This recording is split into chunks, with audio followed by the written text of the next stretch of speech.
Hello guys, ഏതോ ജന്മകൽപ്പന പുത്തൻ promo വിശേഷങ്ങളിലേക്ക് എല്ലാ കൂട്ടുകാർക്കും സ്വാഗതം. അങ്ങനെ നമ്മുടെ പുതിയ പ്രൊമോയില് നമ്മുടെ ശ്യാം വന്നിട്ട് നമ്മുടെ ശ്രുതിനെ രാത്രി ആ വീട്ടിൽ വന്നിട്ട് ഭീഷണിപ്പെടുത്തുന്നുണ്ടല്ലേ. അപ്പൊ നമ്മുടെ സെലിൻ ഉണ്ട് കേട്ടോ കൂടെ.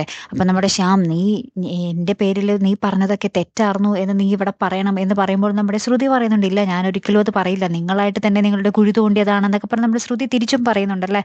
അപ്പൊ തന്നെ നമ്മുടെ ശ്യാം, അങ്ങനെയാണെങ്കിൽ നീയും ഇവിടെ അധികം നാൾ മരുമകളായി വാഴില്ല എന്നും പറഞ്ഞിട്ട് നമ്മുടെ ശ്രുതിയെ കഴുത്ത് ഞെരിച്ച് കൊല്ലാനൊക്കെ നോക്കുന്നുണ്ടേ. ഈ ഒരു സമയം നമ്മുടെ അശ്വിൻ വരുന്നുണ്ട്. അശ്വിൻ വരുന്ന സൗണ്ട് കേൾക്കുമ്പോൾ തന്നെ നമ്മുടെ ശ്യാം അവിടെ നിന്ന് ഓടിക്കളയുന്നുണ്ട് കേട്ടോ. അങ്ങനെ ഭയങ്കരമായിട്ടുള്ളൊരു രംഗങ്ങൾ കേട്ടോ. പിന്നീട് നമുക്ക് കാണുവാൻ സാധിക്കുന്നത് നമ്മുടെ അശ്വിൻ വീണ്ടും വീണ്ടും നമ്മുടെ ശ്രുതിക്ക് സർപ്രൈസ് കൊടുത്ത് ഇങ്ങനെ ഞെട്ടിച്ചുകൊണ്ടിരിക്കുകയാണ്. ശ്രുതി ഇങ്ങനെ വീടിൻ്റെ ഉള്ളിലോട്ട് കയറുമ്പോൾ അവിടെ ഫുള്ള് ബലൂണൊക്കെ കൊണ്ട് അലങ്കരിച്ച്, എന്താ പറയുക, ക്യാൻഡിലൊക്കെ കത്തിച്ച് അടിപൊളിയായിട്ട് അലങ്കരിച്ചിരിക്കുക. പിന്നെ നമ്മുടെ ശ്രുതി ഇങ്ങനെ ആകപ്പാടെ ഇങ്ങനെ സന്തോഷത്തോടെ തിരിയുമ്പോൾ നമ്മുടെ അശ്വിൻ നമ്മുടെ ശ്രുതിയെ കെട്ടിപ്പിടിക്കുന്നു. അങ്ങനത്തെ മനോഹരമായിട്ടുള്ള ഒരു നിമിഷങ്ങളും ഇതിനിടയിലുണ്ട് കേട്ടോ കൂട്ടുകാരെ. അപ്പം എന്തായാലും ഒരു പൊളി എപ്പിസോഡുകൾ തന്നെ ആയിരിക്കോട്ടെ വരാൻ പോകുന്നത്. കാത്തിരുന്ന് തന്നെ കാണുമ്പോൾ അടുത്തൊരു വീഡിയോയുമായി വരുന്നത് വരയ്ക്കും ഗുഡ് ബൈ.